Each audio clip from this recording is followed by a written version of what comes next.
Have you ever looked in the mirror and thought, am I really living the life I was meant to? Welcome to Female Fluence, where we stop waiting for permission and start remembering our power.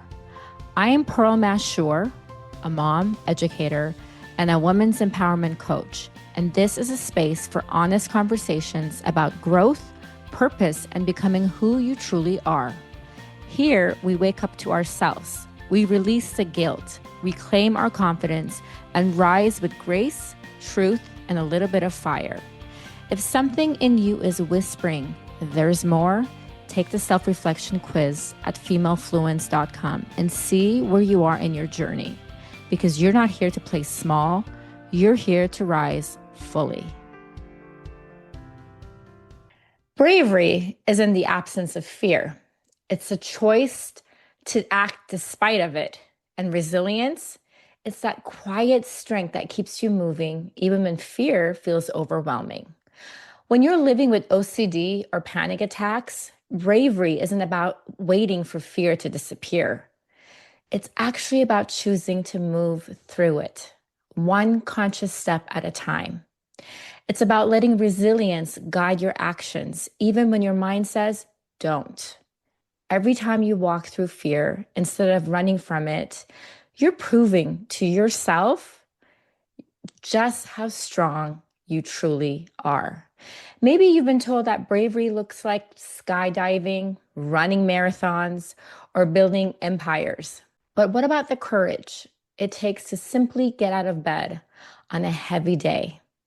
Or the resilience it takes to nourish your body when anxiety whispers, you can't. For many women, true strength resides in these small, unseen moments, the quiet victories we rarely acknowledge. So today, as you listen, remind yourself, you faced fear before and you made it through. You are already beyond brave. So let's dive into this powerful conversation with Renee Zukin as she shows us what it really means to live every day brave. Renee is an author, an educator, a professional coach, and passionate mental health advocate. In her powerful new book, Every Day I'm Brave, she opens up about her entire journey with obsessive-compulsive disorder and what it truly means to live with fear and move through it anyway. She was diagnosed later in life after having her third child, and she began the healing process that transformed how she saw herself and the world. She discovered that knowledge brings freedom, that our thoughts do not define us, so huge, and that healing begins the moment we stop hiding and actually start choosing courage over control. Through honesty, humor, and deep compassion, Renee shares how her diagnosis not only changed her, but also shaped the way her children learned to understand, adapt, and love differences in people.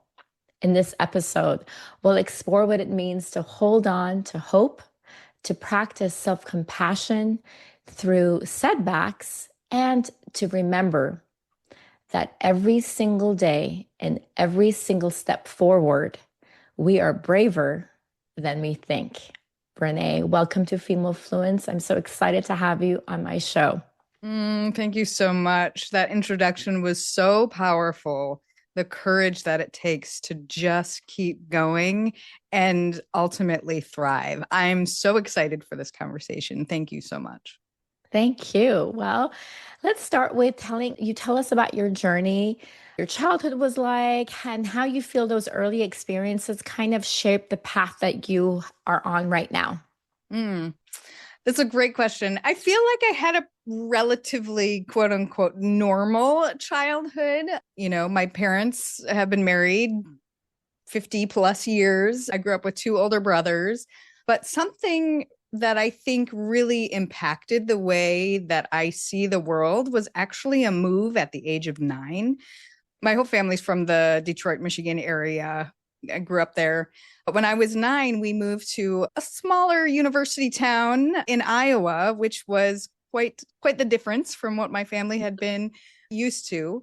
And that moment, it was kind of, I had my first half of my childhood and upbringing, and then this big move, and then the second half. And it was impactful in a way that I understood as I watched people around me and my family and my 2 older brothers who had very different perspectives on this move. They were teenagers. One was really excited and one was definitely not. And I feel like I kind of carried the dichotomy of both. And I think that was a theme for my growing up quite a bit. I was, getting my cues from my older brothers, from my parents, and there was a lot of opposing things happening. And I learned how to kind of hold those opposing things in a way that I now understand, looking back, has really helped me to get to where I am today, where I can, feel the fear and do it anyway, because I've been really honing that skill of carrying the both and before I even realized that this was a thing that I needed to do. Right. Right. That's very interesting. So when did you first understand or figure out like you had OCD or saw signs? Like, did you realize that's what it was, or you were just like, oh, that's just me. I'm just, these are my strange habits and I'm not going to really share with anybody, right? Like, how Right, did that go exactly. about? Yeah, well, the one thing that I learned about obsessive compulsive disorder is that really it's a very internal experience. And until, like you said in the introduction, I wasn't diagnosed until my 30s.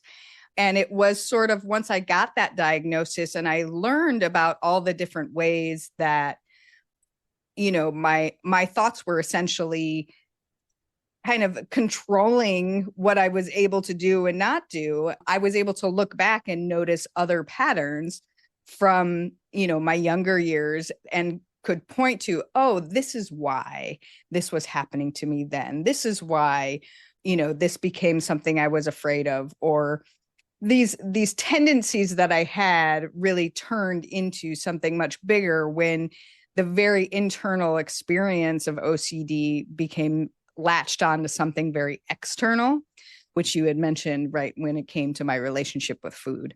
Yeah, let's talk about that. I know you in your, I think it's like the first chapter, it's food flight. You open up about how your OCD symptoms around food contamination led you to like stop eating many things you like once loved because you Mm-hmm. felt like it was affected and it was going to get you sick, right? Mm-hmm. Yeah, exactly. So did it start with something like, did you watch like a video or something? Because I feel like a lot of those things, like, like I love salmon, but if someone shows me like the salmon video about like Right. how there's like worms like crawling into it and it's like on Yeah. YouTube, but then I can't eat it for a long time, So it's Right, like, right, did right. something happen or no? Well, it was a combination of things. So one of the main components of OCD is the intrusive thought. And by intrusive, it's something that you're not really actively thinking about, but it comes in and you can't really seem to let it go. And so at the time, my kids were very little, it was working in the schools. So we were catching every bug, between the daycare and the school and whatever. And at the same time, social media was kind of coming Mm. more into everyday awareness, and things like, finding E. coli in your spinach was, this was news. And just like you said, watching these things. So it was more in my awareness that there were things that could make me sick. And I was, constantly, caring for the sick little people in my house. So I definitely became more aware and was like mindful of washing my hands and making sure things were clean. But it wasn't until I started, when I noticed the repetitive thought every time I sat down to eat that something in here is going to make me sick. And my brain just kind of latched onto it. And so it became increasingly harder to quiet that thought, to quiet that voice. And, I would inspect my food, and eventually it became so overwhelming and I got so panic stricken, worried about, and that's, the obsessive Yeah. worry about what was in here that it just became easier to not eat it. So slowly, more and more foods were kind of taken off that safe list, and very little was left. And certainly I wasn't enjoying my meals very much because it was very stressful. And, as happens, if you're not eating for an extended period of time or just eating very little, I lost a lot of weight. People noticed. At first it was like, oh, you look great. You just had, 3 kids. Ooh, what's your secret? Right. Right. But it was, but I'd be so full of shame at that question. I'd be like, oh, I don't know, because I was hiding this. But eventually I couldn't hide it anymore. The doctor noticed, my parents noticed, and So they were was like, that the turning point where you had lost so much weight, you kind of looked like you were like anorexic, like people thought you had a food disorder, yeah. and it pushed you to go to the doctor's office, and finally and that you said, so you were at 30 at that time. So you've been Mm-hmm. living with this for a long time and not really knowing what it was. Do you feel like, I mean, I know like when you were diagnosed, it kind of brought you clarity because I feel like a lot of Mm-hmm. us, like when we have a problem, there is some sort of a symptom. We want someone to say, okay, this is what you have. This is how we're going Right. to help you. We're going to Exactly. name it. And when you Mm-hmm. can't, it's like, so at that point, I feel like, okay, you were like, okay, you have some clarity. But at the same time, it's challenging because you don't want that title to kind of define you and define who you are. And that could 100%. take you down another dark hole. So Exactly. how were you able to kind of, I guess, like work with that? Because I know, like you'd mentioned, like you were going to therapy and talk therapy is very helpful, but having this situation, like if you had just gone to therapy, just regularly talking, like you'd have never been diagnosed. It would just be like, well, you need to like Renee, you need to Right. like we're gonna find some food that you can actually eat, and people, Right. they Right. would coach you kind of through that, and this would be like forever for you. Yeah. Yeah. Well, and that the key piece here, like I love what you said about the clarity, because I absolutely, it was like a sigh of relief that there was this name to this thing that I'd been burdened with. And not only with the food, but in the other ways in which OCD had been something that kind of left me living a really small life in a lot of ways because of the fear of the possibility of things happening. So that clarity was really great in understanding myself, but absolutely I don't let it define me. The other piece of it is it allowed me to get the right kind of treatment. So for me personally, I don't take medications for it. No shame for anybody who does. It's everybody's personal choice. But I knew it was something that I really wanted to work on behaviorally. And so with the diagnosis, I was able to find a practitioner who, really specializes in working with OCD and different kind of exposure treatments and cognitive behavior therapy, where you're really retraining your brain. Mhm. And that has been really powerful, not just with OCD, but in all the ways that our thoughts can kind of like take Take over. over. Yeah, exactly. Like, whose voices is telling me I'm not good enough, or who's right? Like, we can Our reframe thoughts are everything. so powerful. Like once people understand that, and once you know how to control those negative thoughts or those anxious thoughts or the Mm-hmm. worry thoughts or the Mm-hmm. what if thoughts, Mm-hmm. then you can actually have your power back. So Yeah. now you worked with this incredible doctor. So can you kind of walk us through like what your toolbox looks like today? Like when you're kind of in that situation, you're like, oh gosh, I'm about to have an anxiety, or Mm-hmm. this is coming back again. What am I going to do? What am I going to do? Like, Mm-hmm. how do you Mm-hmm. calm yourself and realize that your thoughts are not you and you need to stop? Yeah. Yeah. And I'll be quite honest, right? Part of the everyday I'm brave is that bravery really exists on the spectrum. And in one moment, I can be really brave and try this new food and do this thing, and no problem. Great. I've got all my tools, I'm using them. And in another moment, it can be really challenging and difficult, and I can only get so far. And both things, the acknowledgement of being able to meet yourself where you're at, Mm-hmm. and acknowledge and celebrate even the smallest win is huge.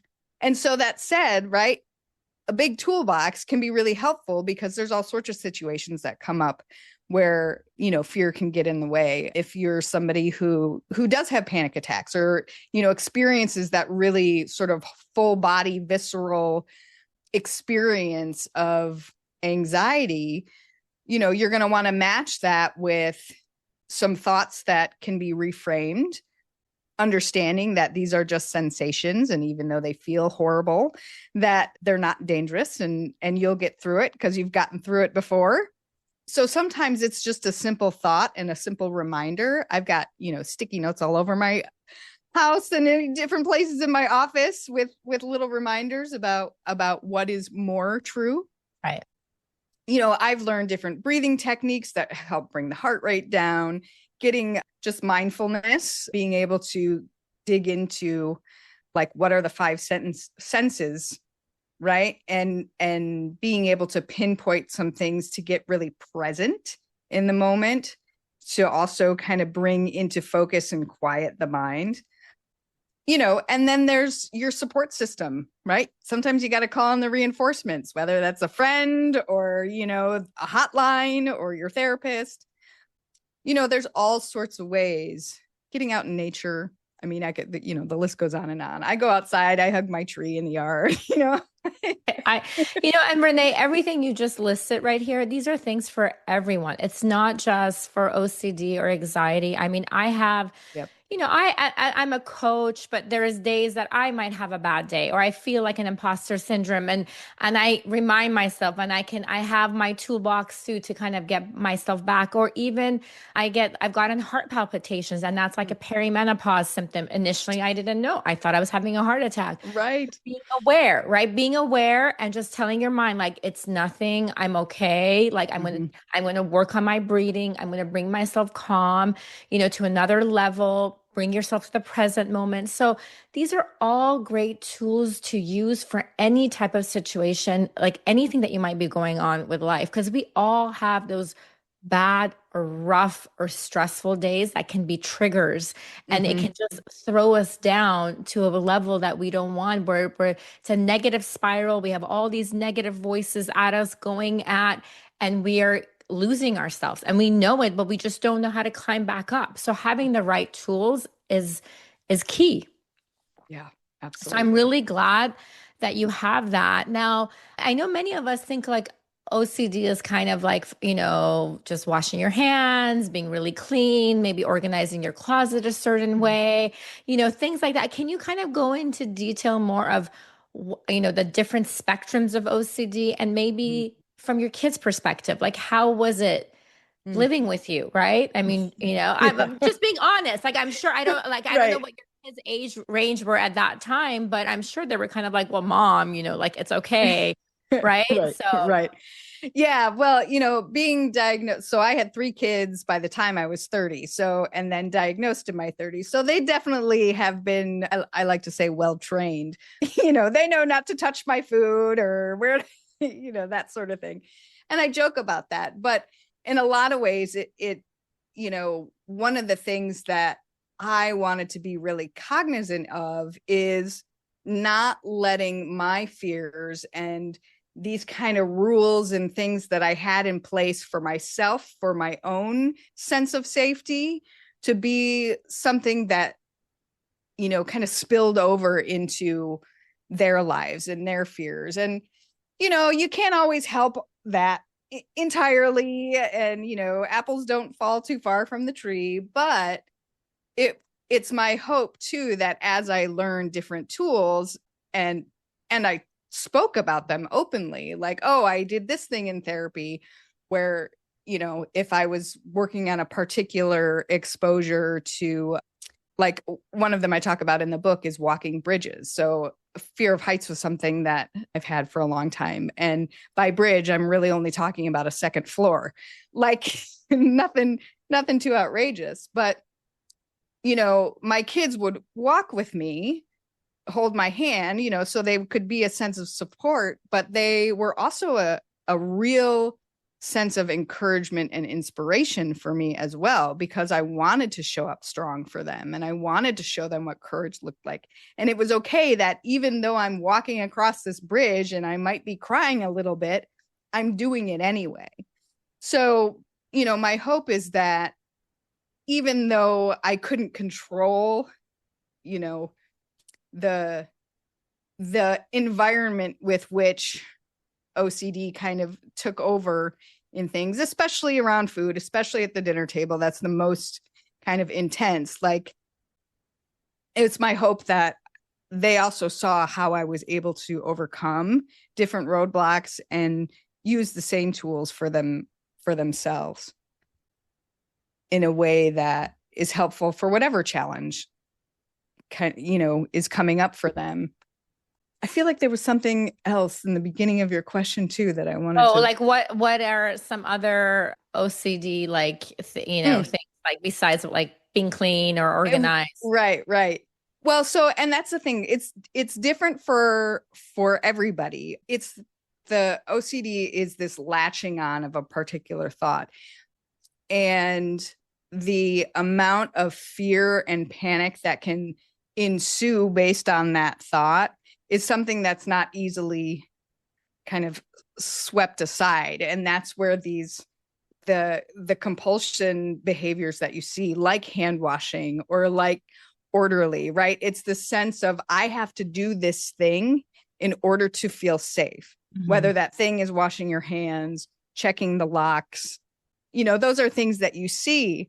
But what people don't often see, and what I talk about as this really internal experience, is like the fire alarms that are going off inside somebody's head when something is a little off or when that thought takes over, and the work that you have to do in order to maintain some semblance of, I don't even want to say the word normalcy because nothing is normal.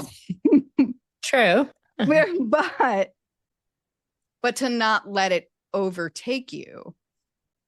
One of the things that I don't know if some of the listeners or you are familiar with Elise Myers. She's a social media content creator. She's funny. She's musical. She's great. She is also very open about her experience with OCD and other challenges. And I watched a video one time where she recorded herself stuck in a loop. And this loop is really a trademark of OCD. Sometimes for me, I'll get stuck in a hand washing loop. There's, I'll wash my hands before I eat. And there's something about it that says you're not done yet. You didn't do it enough. Go again. And so I'll do another round. And, for some people, it's you have to count to a certain number or sing a song so many times, right? And nothing wrong with washing your hands so that they're clean before you eat. But if you're stuck there doing it over and over, that's problematic. It's getting in the way. So that's just one of I think the examples that you don't often see, or that, people are always joking, oh yeah, I'm a little OCD, right? Nothing wrong with liking things in order and having things color coded. Those are certainly preferences. But if you're not feeling the deep sense of anxiety and like sheer panic, if it's not done that way, then you just have quirks. Yeah, exactly. So how old are your kids now? They are 19, 21, and 27. Do they have any like OCD Yeah, there symptoms? is. So research has actually shown that there is a genetic component to OCD. I can look at my dad and his quirks and think, maybe I got some of that from you. But yeah, so I'll see some tendencies here and there, but for the most part, they're all doing pretty well. I mean, we all have challenges, but Of course. No, that's good. And you know what? I'm sure they're aware, so they realize it now. They have greater tools than you had, instead of waiting to be diagnosed. It's like the moment that Absolutely. they see, oh, wait, mom, like I'm like reorganizing this, you know, 5 times and I can't seem to get away from my closet or the garage or Yeah. whatever, Yeah. then they realize it. And then you can help them, with your Yeah. tools that you've learned with in the past. So many people experience anxiety. I mean, right now we know anxiety, mental health is at a very high point, right? Yeah. So Yeah. sometimes it's triggered by certain situations, while for others it grows stronger each time until they start shrinking and there's they just want to be safe, so they start avoiding things, right? Because Mm-hmm. they're so afraid that, oh my gosh, if I do this, Mm-hmm. I'm gonna have an anxiety attack and everyone will notice, everybody will see. So, kind of like fear kind of takes over your life, right? Yeah. It's that fear Yeah. isn't controlled. You're giving the control of your life to fear, which is Mm-hmm. scary. How does someone that lives in that space is able to continue like without losing themselves? And what does it usually take, to reach to the point to say, okay, wait, like I need to get help. This is not normal. Like I'm trapping myself in the house. I'm too scared to go to the movies because Mm-hmm. I mean, there's all these shootings going on now. So like I don't want Right. to go to the mall because there's a chance that so there's all these Yeah. things. I mean, the news does not help. The present No. of what we're going through right now, Mm-hmm. obviously a person with zero anxiety can all of a sudden have anxiety, right? Right. So For sure. that's the life that the world we live in. And Mm-hmm. I like for me, I try to avoid as much news as possible. Like I want to be Mm-hmm. educated. I want to be well rounded. I want to know what's going on in the world to a degree. Yes. But I don't want to know more. And I definitely don't do it first thing in the morning. And I don't do it right before I go to bed. Mm. Those are the Brilliant. worst times to do it. Yeah. It's like my mom will like get up in the morning, make her coffee, and she has like CNN on. I'm like, no, no, no, no, no, no. Like, go meditate, go for a walk. Like, then she'll like text me, have you heard? I'm like, no, I don't want to know. I don't want my early morning energy to be like sucked out of me with all this Mm-hmm. horrible news. Right. So, but how do a person like someone listening out there and say, wait, like I have some of these symptoms, but Mm-hmm. are they to a point where I actually need professional help, Mm. or is it something I can, maybe I can control, or maybe they just Yeah. hide out in their Yeah. house, or they become Okay. antisocial, they don't You're see right. anybody. Yeah. Yeah.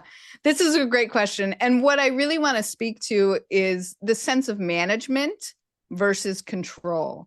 And that's something that took me a long time. I wanted to be able to control the fear. I wanted to not feel it. I wanted to, make sure I could do something about it.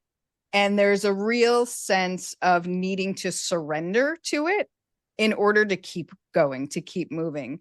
And even for the simple things, you mentioned going to the movies, and especially, we're now 5 years post, COVID pandemic shutdown. And for some of us, it took a lot longer to come out, Mhm. myself Oh, COVID included. did not help the situation. No, No. no. So we've got, between the violence, between, all sorts of things, there is so much fear that is pervasive. And it's, the question of, is it something that I need to get help for? I'm a big fan of everybody needs a therapist or a coach or, some kind of mentor and support, because we can't get through this alone. Mhm. This, life, human experience is hard enough. And, I encourage everybody to get support. And, it really is the question of, how much is this fear, this avoidance, this desire for safety above all else, whether it's a perceived threat or a real threat, right? And oftentimes anxiety is going to make those perceived threats even bigger. But how much is it controlling the decisions that I make in my life? And what do I want to do instead? If you don't ever want to go skydiving, no big deal, right? Right. I probably will never go skydiving. But if my family is going to the movies, or, my friend is getting married and I got to drive an hour and that's really scary for me, what are some things that I can do to be able to still enjoy those things that I want to enjoy in my life and with the people that I love? And for me, that was a big, big piece of understanding when I needed to get some serious help. And every time, right? Because different times in our lives, different experiences, things are going to be harder than others. And sometimes you need more help and sometimes you need less. So it really is this question of being able to get curious about what it is you really want your life to look like and feel like. And if it doesn't feel like that, what's the first next step you could take? That's a great way to put it. And I feel like just really checking in and saying, how much is this controlling my life? So if it's really controlling, like you're saying, like skydiving, okay, that's a little going on a roller coaster or something, like it's okay. Like not all of us need to do it. And there's different stages in our life where we're more brave in that areas. Exactly. But just realistic, like regular day to day life decisions, if it's really impacting us and we can't have an enjoyable life and be around family and friends and be socializing and it's really making us sad and depressed and alone, then Mm-hmm. that's a time to kind of say, okay, I need to kind of seek some help, some Mm-hmm. guidance.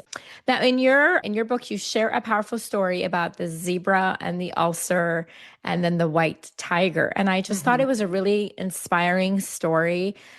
If you can share what those symbols mean for you on your journey of healing and self-discovery. Yeah. So in the book, I talk about one of my first meetings with Dr. Temple, who I worked with for almost a decade. And he told me the story about, zebras grazing, drinking water. And it's another book. It's called Why Zebras Don't Get Ulcers. You can look it up. So he gave me the short version of that. It was basically like, zebras out there drinking water, tigers getting ready to pounce, goes and attacks zebra. Zebra runs away, gets free, and then returns to the watering hole once again. Like zebra isn't like, oh, tiger was out there last time, I better not go. Right? They're still going to need water. They're still going to drink. They're not dealing with the stress of the thoughts and the anxiety on Mhm. top of the real fear that exists when you're being preyed upon by by a ferocious animal. But it's the symbolism of, for the zebra, that shows how, because we as humans have this continued awareness, this ability to be thinking ahead or stuck in the past, that actually keeps us stuck, gives us the stressors. And so how I can show up more like the zebra and return over and over again to, and at the time I wasn't eating, right? So to return to get the nourishment that I need and not be so afraid of it. And in the book, I talk about how, in my mind's eye, as I listen to the story, the tiger in the story was, an orange and black tiger, and as you know, zebras are black and white. And shortly thereafter, I was having a talk with my then toddler who was sitting in the back seat on our way home, and she asked me what my favorite animal was, and I said the white tiger, because it's just always been the symbol that I've loved, and didn't really think about why. And as I was reflecting on it later that day and reflecting on the story of the zebra and the tiger, this like fear and this courage and this strength of both these animals, I thought about the white tiger. I blended these two together, and the white tiger really became a symbol of bravery for me. It held both the fear and the courage. And I still use it, like I've got a big stuffed tiger that I like to return to. But even in my mind's eye, I was able to use the image of the tiger as almost like the holding place of these feelings of fear, and for the inspiration and the courage to show up bravely when fear was very present. And being able to kind of separate the fear into the symbol became a really important practice in understanding something that Dr. Temple always used to say to me, which was, what if you just let the fear be there? And I was like, what are you talking about? How can I just let it be there? Right. Because it's like all consuming and I just want it to go away and I'm fighting it and I'm fighting it and I'm fighting it. Yeah. And it really allowed me to understand what he was saying because there came the separation, which then gave me and the wise one in me, who is observing all this happening, the power to choose differently in any given moment. So it's why the tiger's on the cover of the book, and it continues to be a symbol of courage and hope. I love that. I just feel like I think what your doctor said about the fear, like it's like you have different archetypes, and then you're realizing, okay, that's my fearful side of me. I'm able to say, okay, you just stay there. Like I'm okay. And then the strong woman, brave in me, that's the one that's going to come out today and take action. So it's kind of that separation is very powerful. Mm-hmm. Now, your book's title, Every Day I'm Brave, has become your personal mantra. It's helped you from, feeling stuck to embracing your fears and letting courage lead the way. For anyone who's listening, who's ready to begin to take their own journey towards resilience and being brave and having courage, what's one simple action they can take today to start living this philosophy in their everyday life? I love that question. I think for anybody, the first step really is a willingness to get curious. How can you become aware of where fear is stopping you? How can you get curious about the possibility of life feeling a little different? For a lot of us, there's a dream or a goal or a wish that just kind of keeps tapping us on the shoulder, or it whispers, in the quiet moments. And if we can start just paying attention to that and thinking about, well, let me get curious about what's the very next step that I could take towards that thing, because the 1 degree shift will put you on a completely different trajectory than the one where you consistently come back and say, oh, I can't. Oh, but I can't. And just having that shift in getting curious will allow new thoughts, new experiences, and ideas to come in. That's wonderful. Thank you for sharing that. And her book, I will have the link in my show notes, is wonderful. She has it. You want to just hold it up real quick I for the do. video? Yes, here it Those is. who, there he goes. It's a great book. Yep. And I see the tiger. Mm-hmm. So life is messy, but today Renee has reminded us that even in that mess, we already hold the tools to meet fear with courage, to practice bravery in that small daily acts that ultimately transform our lives. She has reminded us that OCD does not define you.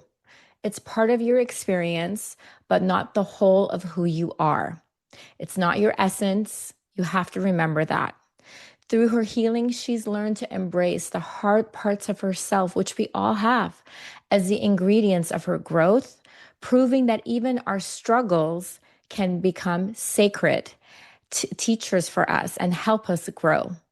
One of the most beautiful reflections in her book asks, what if, without fear dictating my every move, I could live with more joy, more love, more laughter, and more creativity? It's a question that flips the script, turning our anxious what if this happens, into invitations for possibility of a better life. Because when we notice our thoughts without judgment and learn to reframe them, we begin creating a new story, one rooted not in fear, but in faith.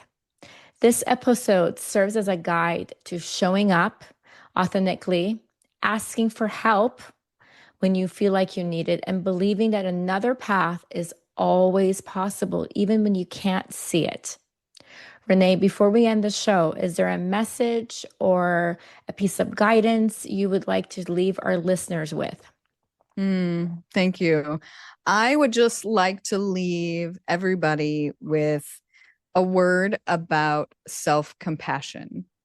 Anxiety, depression, OCD, general challenges of self-doubt can leave us believing thoughts that are simply not true, that we're alone or that we're unable to really create a life we love. And if we are able to meet ourselves where we are at with self-compassion, with love, instead of all the other stuff that can cloud it, then anything is possible.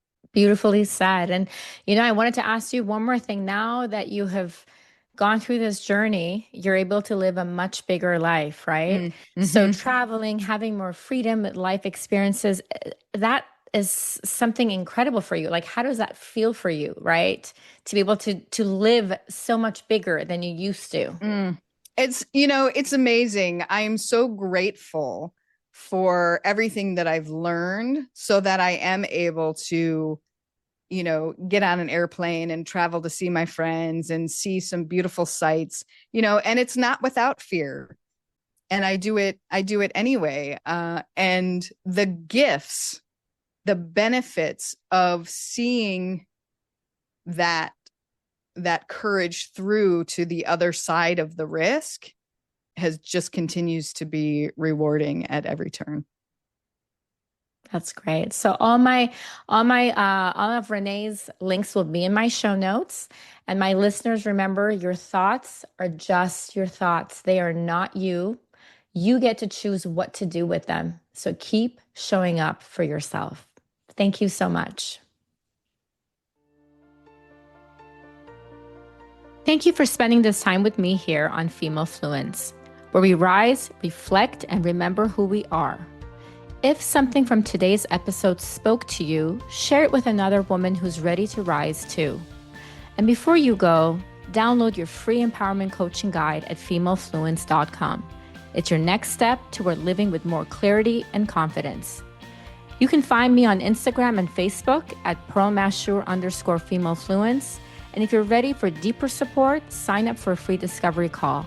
I would love to connect with you. Remember, my friends, don't just exist. Live your life fully, bravely, and in truth. I'm Mashour, and until next time, stay true, stay powerful, and stay you.